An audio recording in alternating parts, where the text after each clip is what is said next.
জাতীয় সংসদ নির্বাচনে ইঞ্জিনিয়ারিং বিতর্কে ইইউ-এর চূড়ান্ত অবস্থান, ১৯ সুপারিশ দাখিল। অন্তর্বর্তী সরকার জঙ্গি ইস্যুতে ছাড় দিয়েছে, তবে বর্তমান সরকার কঠোর, বললেন প্রধানমন্ত্রীর তথ্য উপদেষ্টা। কর্মসংস্থানে নতুন দিগন্ত, জাপানে বড় সূচক বাংলাদেশের। সারা দেশে আরও ৫ দিন বৃষ্টির পূর্বাভাস।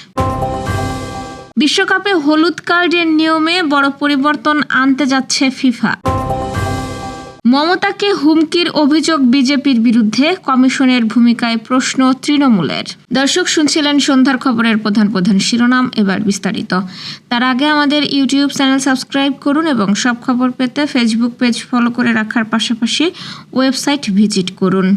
বাংলাদেশের ত্রয়োদশ জাতীয় নির্বাচনে ইঞ্জিনিয়ারিং অভিযোগ বিষয়ে ঘটনার সত্যতা পাওয়া যায়নি বলে জানিয়েছে ইউরোপীয় ইউনিয়নের নির্বাচন পর্যবেক্ষণ মিশন। বাংলাদেশের নির্বাচন ব্যবস্থার উন্নয়নে ১৯টি সুপারিশ করেছে ইইউ মিশন। এর মধ্যে ৬টি সুপারিশকে অগ্রাধিকার দেওয়া হয়েছে। আজ রাজধানীর একটি হোটেলে বাংলাদেশের ত্রয়োদশ জাতীয় সংসদ নির্বাচনের চূড়ান্ত প্রতিবেদন প্রকাশ অনুষ্ঠানে এসব সুপারিশ করেন ইইউ-এর নির্বাচন পর্যবেক্ষণ মিশনের প্রধান ইভার্স ইজাবস। এছাড়া নির্বাচনে প্রার্থিতার অংশগ্রহণের ক্ষেত্রে দেশীয় ও আন্তর্জাতিক পর্যায়ে বাংলাদেশের রাজনৈতিক দলগুলোর দেওয়া প্রতিশ্রুতির প্রতিফলন আগামীতে ঘটবে বলে প্রত্যাশা ইইউ-এর। গত বছরের শেষ দিক থেকে ইইউ-এর নির্বাচন পর্যবেক্ষণ মিশন বাংলাদেশে অবস্থান করছে। গত ১২ ফেব্রুয়ারি অনুষ্ঠিত নির্বাচনের দিন ইউরোপীয় ইউনিয়নের সব সদস্য রাষ্ট্রের পাশাপাশি কানাডা, নরওয়ে ও সুইজারল্যান্ড থেকে আসা ২২৩ জন আন্তর্জাতিক পর্যবেক্ষক দেশের ৬৪টি প্রশাসনিক জেলায় দায়িত্ব পালন করেন। এর আগে গত ১৪ ফেব্রুয়ারি অনুষ্ঠিত সংসদ নির্বাচন নিয়ে মিশনটি তাদের প্রাথমিক পর্যবেক্ষণ প্রতিবেদন প্রকাশ করে। সাবেক অন্তর্বর্তী সরকার জঙ্গিবাদ ইস্যুতে ছাড় দিলেও বিএনপির নেতৃত্বাধীন বর্তমান সরকার এই বিষয়ে কঠোর বলে জানিয়েছেন প্রধানমন্ত্রীর তথ্য উপদেষ্টা জাহিদুর রহমান।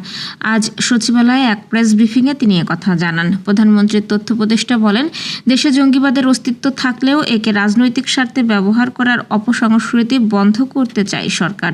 অন্তর্বর্তী সরকারের সময় জঙ্গিবাদ ইস্যুতে অনেকটা ছাড় দেওয়া হয়েছিল। বর্তমান সরকার এই বিষয়ে কঠোর অবস্থানে আছে।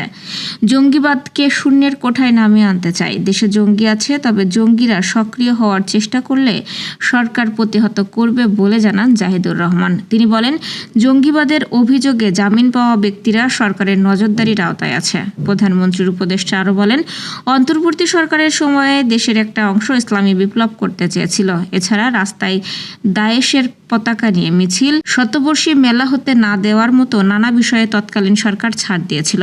সীমান্ত পরিস্থিতি নিয়ে তথ্য উপদেষ্টা বলেন, সীমান্তে হত্যাকাণ্ড সম্পূর্ণ নির্মূল করা নির্ভর করছে ভারতের সদিচ্ছার উপর।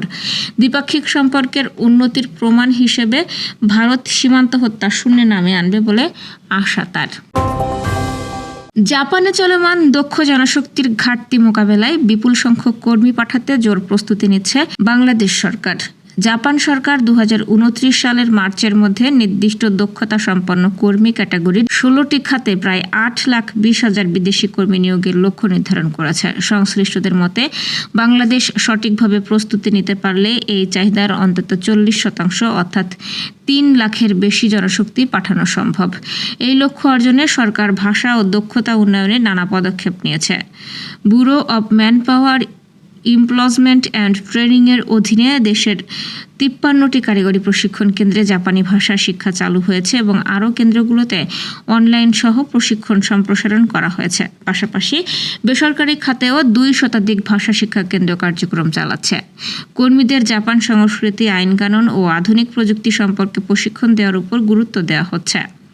এছাড়াও জাপানে কর্মসংস্থান বাড়াতে মন্ত্রণালয়ে জাপান সেল গঠন, প্রশিক্ষণ অবকাঠামো উন্নয়ন, সহজ শর্তের ঋণ সুবিধা এবং রিক্রুটিং প্রক্রিয়া সহজীকরণে উদ্যোগ নেওয়া হয়েছে। শিক্ষার্থীদের পাঠানোর ক্ষেত্রেও গুরুত্ব দিয়ে ২০২৬ সালে ১০,০০০ শিক্ষার্থী পাঠানোর লক্ষ্য নির্ধারণ করা হয়েছে। সংশ্লিষ্টরা মনে করছেন, পরিকল্পিতভাবে দক্ষতা ও ভাষা প্রশিক্ষণ জোরদার করা গেলে ভবিষ্যতে জাপানে বাংলাদেশের জন্য আরও বড় কর্মসংস্থানের বাজার তৈরি হবে এবং বৈদেশিক মুদ্রা আয়ে নতুন দিগন্ত উন্মোচিত হবে।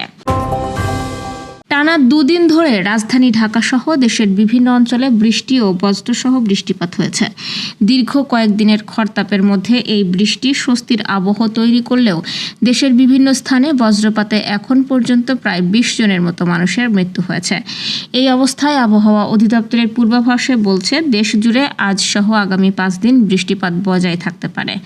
আজ প্রকাশিত আবহাওয়া অধিদপ্তরের পূর্বাভাসে বলা হয়েছে বঙ্গোপসাগরে বিরাজমান লঘুচাপের বর্ধিতাংশ পশ্চিমবঙ্গ হতে উত্তর বঙ্গোপসাগর পর্যন্ত বিস্তৃত রয়েছে। এর ফলে আজ ঢাকা, ময়মনসিংহ, খুলনা, বরিশাল, চট্টগ্রাম ও সিলেট বিভাগের অনেক জায়গায় এবং রংপুর ও রাজশাহী বিভাগের কিছু কিছু জায়গায় অস্থায়ীভাবে দমকা, ঝোড়ো হাওয়া ও বিদ্যুৎ চমকানো সহ হালকা থেকে মাঝারি ধরনের বৃষ্টি, বজ্রসহ বৃষ্টি হতে পারে। সেই সাথে ঢাকা, ময়মনসিংহ, চট্টগ্রাম ও সিলেট বিভাগের কোথাও কোথাও মাঝারি ধরনের ভারী থেকে অতি ভারী বর্ষণ হতে পারে। আগামীকাল রংপুর, রাজশাহী, ঢাকা, ময়মনসিংহ, খুলনা, বরিশাল, চট্টগ্রাম ও সিলেট বিভাগের অনেক জায়গায় অস্থায়ীভাবে দমকা, ঝোড়ো হাওয়া ও বিদ্যুৎ চমকানো সহ হালকা থেকে মাঝারি ধরনের বৃষ্টি এবং বজ্রসহ বৃষ্টি হতে পারে। সেই সাথে ময়মনসিংহ, চট্টগ্রাম ও সিলেট বিভাগের কোথাও কোথাও মাঝারি ধরনের ভারী থেকে অতি ভারী বর্ষণ হতে পারে। তবে বর্ধিত 5 দিনের আবহাওয়ার পূর্বাভাসে বলা হয়েছে এই সময়ে বৃষ্টিপাতের প্রবণতা কমতে পারে এবং তাপমাত্রা আরও বাড়তে পারে। 2026 বিশ্বকাপে হলুদ কার্ড দেখার ফলে নিষেধাজ্ঞায় বড় ধরনের পরিবর্তন আনতে যাচ্ছে ফিফা। কোয়ার্টার ফাইনাল পর্যন্ত একাধিক হলুদ কার্ড দেখলে 1 ম্যাচ নিষেধাজ্ঞার যে শাস্তির বিধান ছিল সেখানে কিছুটা শিথিলতা আনতে যাচ্ছে বৈশ্বিক ফুটবলের নিয়ন্ত্রক সংস্থা।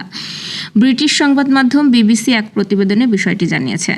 বিবিসির প্রতিবেদন অনুসারে হলুদ কার্ডের ক্ষেত্রে ফিফা একটি অ্যামনেস্টি ধাপ যোগ করার পরিকল্পনা করছে। এই নিয়ম অনুসারে গ্রুপ পর্ব শেষে ফুটবলারদের সব হলুদ কার্ড বাতিল হয়ে যাবে। শুধু তাই নয়, কোয়ার্টার ফাইনালেও আরও একবার মুছে যাবে নকআউটের হলুদ কার্ড। বিশ্বকাপে এখন পর্যন্ত যে নিয়ম কার্যকর আছে, কোয়ার্টার ফাইনাল পর্যন্ত 2টি হলুদ কার্ড দেখলে একজন ফুটবলারকে 1 ম্যাচ নিষিদ্ধ হতে হয়। 2022 বিশ্বকাপ পর্যন্ত কোয়ার্টার ফাইনাল পর্যন্ত একটি দলকে 5টি করে ম্যাচ খেলতে হতো, কিন্তু নতুন বিশ্বকাপে হবে 48 দলের। এতে একটি অতিরিক্ত নকআউট রাউন্ড যোগ হচ্ছে, অর্থাৎ শেষ 8 পর্যন্ত একটি দলকে খেলতে হবে 6টি ম্যাচে। এতে হলুদ কার্ডজনিত নিষেধাজ্ঞার ঝুঁকি আরও বেড়ে যাচ্ছে। ফিফা আশঙ্কা করছে শেষ 8 পর্যন্ত 6টি ম্যাচ খেলতে গিয়ে খেলোয়াড়রা অনেক বেশি ঝুঁকিতে থাকবেন এবং গুরুত্বপূর্ণ সেমিফাইনাল মিস করতে পারেন। এই কারণে নিষেধাজ্ঞার জন্য প্রয়োজনীয় হলুদ কার্ডের সংখ্যা বাড়িয়ে 3-এ নেওয়ার চেয়ে 2টি কাট অফের কথা ভাবছে ফিফা।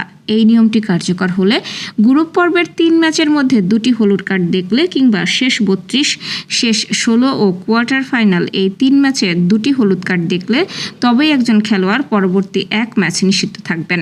আজ কানাডার ভ্যাঙ্কুভারে ফিফা কাউন্সিলের বিষয়টি নিয়ে আলোচনা হওয়ার কথা রয়েছে। পশ্চিমবঙ্গের মুখ্যমন্ত্রী মমতা বন্দ্যোপাধ্যায়কে সামাজিক যোগাযোগ মাধ্যমে হুমকি দেওয়ার অভিযোগ উঠেছে বিজেপির জাতীয় মুখপাত্র অজয় অলোকের বিরুদ্ধে। এই ঘটনাকে কেন্দ্র করে বিজেপি এবং নির্বাচন কমিশনকে নিশানা করেছে তৃণমূল কংগ্রেস। পশ্চিমবঙ্গ ভিত্তিক সংবাদ মাধ্যম আনন্দবাজার এই খবর জানিয়েছে। আজ তৃণমূলের পক্ষ থেকে সামাজিক যোগাযোগ মাধ্যমে একটি স্ক্রিনশট প্রকাশ করা হয়। সেখানে দেখা যাচ্ছে বিজেপির আইটি সেলের প্রধান অমিত মাল্লব্যের একটি পোস্ট শেয়ার করে অজয় অলোক হিন্দিতে লিখেছেন, লাতোকে ভূত বাতো সে নেহি মানতে, রেজাল্ট আনে তক ওহি নিপট না যায়, ডরায়েগা তো ঠোকায়েগা। এই পোস্টে তিনি মমতা বন্দ্যোপাধ্যায়কে সরাসরি ট্যাগ করেছেন।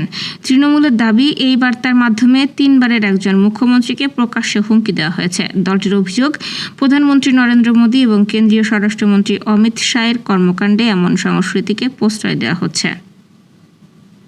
দর্শক, এই ছিল সন্ধ্যার আয়োজন। রাতের খবর দেখার আমন্ত্রণ রইল। এতক্ষণ সাথে থাকার জন্য ধন্যবাদ।